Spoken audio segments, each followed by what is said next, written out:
Sir, आज भी आप लोग लगातार धरना प्रदर्शन कर रहे हैं, तो आज भी आप लोग यहाँ बैठे हैं। हमने सुना आपकी कुछ मांगे तो है दिल्ली सरकार ने मान ली है, लेकिन कुछ मांगे अभी भी पेंडिंग है। देखिए, ऊंट के मुंह में जीरा देने के बराबर है। हम 11 सूत्री मांग लेके चल रहे हैं, उसमें से एक आध दो मांग मान लेना, वो कहीं ना कहीं सरकारें कोशिश कर रही हैं कि आंदोलन को कमजोर करने की। हमने पहले भी कहा था, जो हमारी समस्याओं का समाधान करेगा उसका स्वागत करेंगे, और जो नहीं करेगा उसका विरोध भी करेंगे। हमारी लगातार जो बड़ी मांगे हैं और जो और 9 मांगे बची हुई हैं, उनका समाधान जल्द से जल्द हम चाहते हैं। और हमने 15 तारीख की महापंचायत में यहाँ से ऐलान किया था, 15 दिन का अल्टीमेटम सरकारों को दिया था कि या तो हमारी मांगे मान ले, अन्यथा हम अनिश्चितकालीन धरने पर बैठेंगे। और आज 15 दिन बीतने के बाद हमने अनिश्चितकालीन धरना शुरुआत कर दिया है, और ये धरना जब तक जारी रहेगा जब तक हमारी मांगे नहीं मान ली जाती। मैं जानना चाहूंगी, अभी तक कितनी मांगे हैं जो पूरी हो चुकी हैं? क्या क्या मांगे? देखिए, पिछले साल हमने जब ये आंदोलन शुरू करा तो लगभग 3 मांगे हमारी मानी गई थी, और लगभग 2 मांगे अब मांगनी गई हैं, लेकिन अभी हमारी 9 मांगे बची हुई हैं। और कहीं ना कहीं मैंने कहा ना कि सरकार चाहे तो सेकंडों में इन समस्याओं का समाधान कर दे। सरकार क्यों परेशान करने में लगी हुई है दिल्ली के ग्रामीणों को, किसानों को, और लगातार हम सड़कों पे बैठ के मजबूर अपने हक और अधिकार की आवाज उठाने को। तो हम ये चाहते हैं कि सरकार हमारी बची हुई मांगों का जल्द से जल्द समाधान कर दे। जो अब हमने 15 तारीख का धरना दिया था, उसके बाद हमारी एक जो बड़ी समस्या थी मोटेशन की, वो तो एलजी साहब ने मान ली, हम उसके लिए उनका धन्यवाद करते हैं। दूसरी हमारी समस्या थी, जो हमारे बिजली के मीटर रोक के गए थे, वहां पर डीडीओ की एनओसी मांगी जाती थी, उसको भी मान लिया, वो भी खारिज कर दी, तो उसके लिए भी धन्यवाद करते हैं। लेकिन बाकी जो मांगे बची हुई हैं, चाहे वो दिल्ली सरकार से, दिल्ली नगर निगम से संबंधित, पिछले साल दिल्ली के मेयर और डिप्टी मेयर ने घोषणा की थी गांव के अंदर हाउस टैक्स नहीं लगेगा, लेकिन उसका नोटिफिकेशन आज तक नहीं आया। चाहे 74/20 सूत्री के गरीब भाइयों को जमीन दी गई हो, उसके मालिकाना हक की बात हो, वो अभी तक नहीं मिला।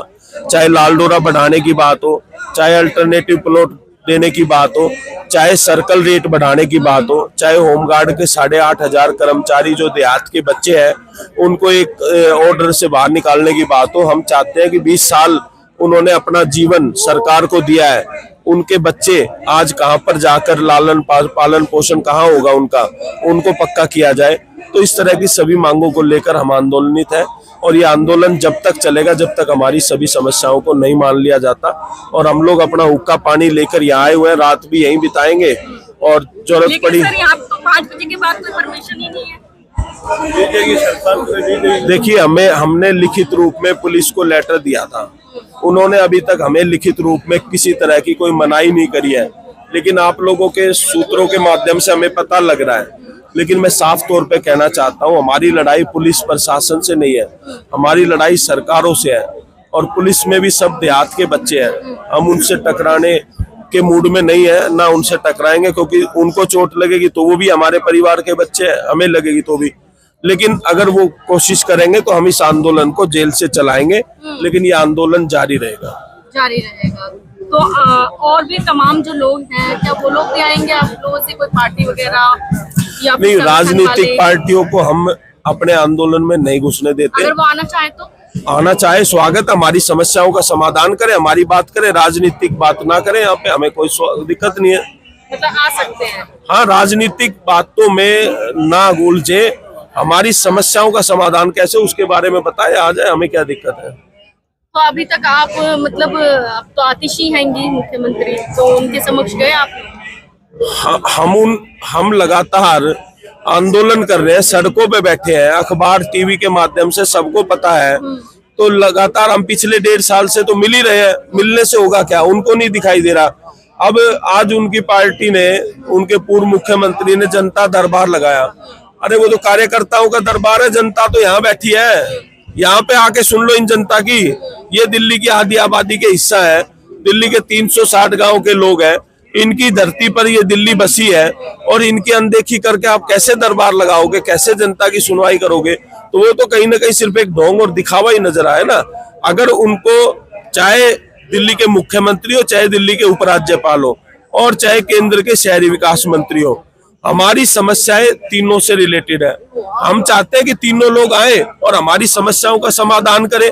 हम इसमें किसी भी तरह का राजनीतिक रूप नहीं देना चाहते, ना राजनीतिक इसको करना चाहते। हमारा सीधा सीधा सवाल है, जो हमारी समस्याओं का समाधान करेगा उसका स्वागत करेंगे, धन्यवाद करेंगे और उसको समर्थन भी देंगे अगर हमारी समस्याओं का समाधान सबका होता है तो, और जो नहीं करेगा उसका विरोध करेंगे। आज आपसे कोई मिलने नहीं आया दिल्ली नहीं, सरकार अभी के तक नहीं आया, दुर्भाग्य की बात, अभी तक किसी ने कोई संपर्क नहीं कोई किया। फोन वगैरह कुछ नहीं? नहीं, कुछ नहीं। तो आगे का क्या प्लान है अब आपका? आगे का प्लान सीधा सीधा, हम तो यहाँ बैठे हैं अनिश्चितकालीन धरने पे, और अगर चुनाव से पहले हमारी समस्याओं का समाधान नहीं किया तो आज हम इनके दरवाजे पे बैठे, कल ये हमारे दरवाजे पे आएंगे तो इनको घुसने नहीं देंगे, चुनाव का बहिष्कार करेंगे। और भी कोई है जो आप लोगों के जैसे गांव से टिकट वगैरह जी हैं, नहीं ऐसा ये सिर्फ और सिर्फ दिल्ली के गांव का मामला है, और दिल्ली के 360 कॉल करी तो वो लोग भी आ सकते हैं? नहीं, अगर क्योंकि हमारी जो खाप पंचायत का सिस्टम है तो उसमें पालम 360 खाप उत्तर भारत की सबसे बड़ी खाप है, और आपने देखा होगा जब पहलवानों का मुद्दा था तब भी हमने कॉल दी थी और पूरे देश भर की खापें आई थी। अगर हमें जरूरत महसूस होगी अपने भाइयों की, चाहे हमारे उत्तर प्रदेश से हो, चाहे हरियाणा से हो, चाहे राजस्थान से, चाहे पंजाब से हो, जिस दिन हमें जरूरत होगी हम कॉल देंगे, वो सब लोग यहाँ मौजूद रहेंगे। अब दिल्ली में चुनाव आने वाले हैं, नजदीकी है, कुछ ही महीने। वही तो हम लेके बैठे सरकार के सामने अपनी अपील कि चुनाव आने वाले हैं, आप हमारा फायदा, हमारा समस्याओं का समाधान कर दो, आप उसका फायदा उठा लो, लेकिन सरकार सुनने को तैयार नहीं है। ठीक, आप कुछ कहना चाहेंगे? बस प्रधान जी ने बता तो दिया। हम सभी मुद्दों को, अगर हमारे सारे मुद्दे सरकार मान लेती है तो हम सरकार का धन्यवाद करेंगे। और आप सर? ये लड़ाई हम चौधरी सुरेंद्र सोलंकी पालम खाप प्रधान जी के नेतृत्व में लड़ रहे हैं, और अब की बार ये लड़ाई हमारी आर पार की है। हम अब की बार 15 तारीख को जो हमारी महापंचायत थी उसमें एक फैसला हुआ था कि अगर 15 तारीख तक हमारी मांगे नहीं मानी तो हम अनिश्चितकालीन धरना देंगे। अब की बार हम यही सोच समझ के आए हैं कि अब की बार आर पार की लड़ाई लड़नी है हमने, और अनिश्चितकाल के लिए चाहे पुलिस हमें उठा के ले जाए तो भी थाने से हमारा धरना चलेगा, जेल में डालेंगे तो भी वहां से चलेगा, हम यहाँ से हिलने वाले नहीं हैं। अगर हमारी मांगे मान ली गई तो हम उनका धन्यवाद भी करेंगे। एलजी साहब ने जो हमारी मांगे तीन मांगे माननी है, उसके लिए एलजी का धन्यवाद, जैसे कि प्रधान जी ने बोला। और अगर दिल्ली सरकार हमारी मांगे मान लेती है उनका भी धन्यवाद करेंगे, बल्कि समर्थन भी करेंगे, चुनाव में समर्थन भी करेंगे। अगर हमारी चुनाव से पहले समर्थन नहीं दिया उन्होंने या हमारी मांगे नहीं मानी तो बहुत तगड़ा विरोध करेंगे। हम गाँव में घुसने नहीं देंगे। अब जैसे वो हमें नहीं, आपके गांव से कितना फर्क पड़ेगा दिल्ली में? हमारी आबादी आधी आबादी है, जितनी आबादी ये बसी हुई आज जहाँ पे आप हो ये हमारी गांव की जमीन है जहाँ पे आप बैठे हो। मैं एक बात आपको बता देना चाहता हूँ कि जिस तरीके से आपने सवाल किया यही सरकार मुखालते में है। अब मैं आज भी दिल्ली के जो 360 गांव के लोग हैं वो आधी आबादी का हिस्सा है, और उनका प्रभाव दिल्ली की अनऑथराइज कॉलोनियों में रहने वाले, चाहे हमारे उत्तर प्रदेश के लोग हों, चाहे हरियाणा के हों, चाहे राजस्थान के हों, चाहे बिहार के हों, सब लोगों पे प्रभाव है। और जिस तरफ दिल्ली के 360 गांव चलेंगे उस तरफ दिल्ली का रुख होगा, और ये गलतफहमी में ना रहे कि इनकी जरूरत नहीं है। आधी आबादी का हिस्सा हम है, बाकी हम अपने सभी भाइयों का साथ लेंगे और इस लड़ाई को लड़ेंगे, और जो इसको कमजोर समझने की कोशिश कर रहा है उनको सबक सिखाएंगे। सर, जिस प्रकार से आप लोग कह रहे हैं कि हमारी कुछ मांगे जो है मान ली गई हैं, तो क्या लगता है कि आपकी जो मांग है वो उनको भी लगता है कि हाँ सही है, आप जायज मांगे कर रहे हैं, उनको भी लगता है कि जो इन लोगों ने किया वो गलत चीजें थी, इसलिए? मैं आपको बताता हूँ, जब ये दिल्ली में 360 गांव, दिल्ली के जो गांव थे, इन्होंने जो एक्वायरमेंट की थी, हमें मुआवजा दिया था 1 एकड़ का, मैडम 1 एकड़ का 5,000 रुपए सिर्फ।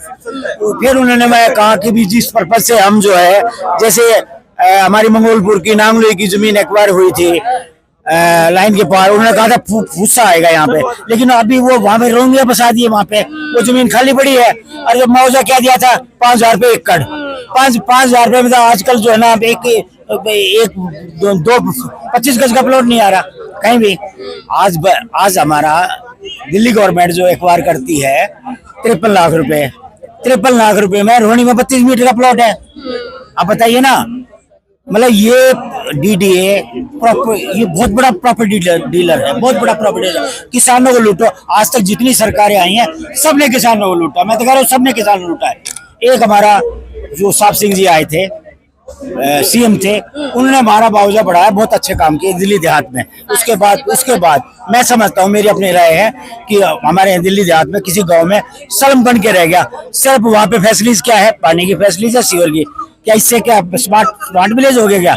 8-8 और उसमें क्या करते हैं, 8-8 10-10 फुट की गलियां रह गई है, उसमें एक दुकान नीचे कर ली, 50-50 लाख रुपए के आपने नोटिस चिपका दिए। ये कहाँ का न्याय है? अगर हमारे चुनाव से पहले मांगे नहीं मानी गई तो आप ये सरकार को मैं चेतावनी देता हूँ प्रधान जी के नेतृत्व में कि अब की बार गांव में आपको वोट नाम की कोई चीज मिलेगी नहीं। धन्यवाद। दिल्ली देहात एकता, दिल्ली देहात एकता। आज हम यहाँ चौधरी सुरेंद्र सोलंकी जी जो 360 खाप के प्रधान हैं, उनके नेतृत्व में हम जो जंतर मंतर धरने पर आए हैं, अनिश्चितकालीन धरने पर आए हैं, क्योंकि सरकारें हमारी मांगे मान नहीं रही है। और अभी कुछ दिन पहले जो दिल्ली की मेयर थी, वो क्या नाम उनका, मेयर साहब ने, शैली ओबराय जी ने जो एक आश्वासन दिया था प्रेस वार्ता करके, वो भी भाषण वो पूरा नहीं कर रहे हैं। हालांकि कुछ एलजी साहब ने अभी कुछ मांगे जो हमारी माननी है, जो दिल्ली में एक मोटेशन का काम था वो चालू हो गया है। साथ ही जो कुछ बिजली के बिलों का जो दिक्कत था, मीटर का लगने की दिक्कत थी, वो भी पूरी हो गई है। लेकिन जैसे अभी हमारे चौधरी राजवीर जी ने बताया, तो चौधरी तेजराम फौजी जी ने बताया कि हमारे गांव देहात की बहुत ज़्यादा समस्याएं हैं। उन समस्याओं को अगर एक समस्याओं का अगर हम जिक्र करें तो बहुत लंबी एक लिस्ट तैयार हो जाती है, क्योंकि पिछले कुछ सालों से लगभग हमारे जो दिल्ली देहात के जो गांव थे, उनके आसपास इतनी कॉलोनियां बसती जा रही हैं, जिससे कि हमारे गांव का एक वजूद ही खत्म होता जा रहा है। अभी एक भाई साहब कह रहे थे कि शेर तो एक ही काफी होता है, लेकिन भाई साहब एक शेर कुछ नहीं कर सकता। आजकल वोटों की पावर है, और हमारी वोटों की पावर से ही ये सरकारें बनती हैं और बिगड़ भी सकती हैं। तो इसीलिए हमें थोड़ा सा इसमें एकजुट होकर के अपनी एक वोटों की पावर को इकट्ठा करना पड़ेगा, जिससे कि इन सरकारों को उनकी नींद खुले और हमारे साथ जो एक दुर्व्यवहार जो किया जा रहा है वो ना हो। क्योंकि आप लोगों ने भी देखा होगा कि आपके गांव के पास अगर कोई गवर्नमेंट की कॉलोनी होती है, उसमें क्या क्या असीम सुविधाएं होती हैं, लेकिन उसके साथ ही अगर कोई हमारा गांव का क्षेत्र आता है तो उसमें कोई भी सुविधा आपको देखने को नहीं मिलेगी। भीड़ी भीड़ी गलियां होती है, सफाई के नाम पे कुछ नहीं है, यानी कि मौलिक सुविधाओं के नाम पर हमारे गांव के देहात में कुछ भी कार्य सरकार की ओर से नहीं किया जा रहा है। उसका एक मुख्य कारण ये है कि गांव का लाल डोरा नहीं बढ़ाया जाता। अगर शायद हमारे गांव का लाल डोरा बढ़ जाए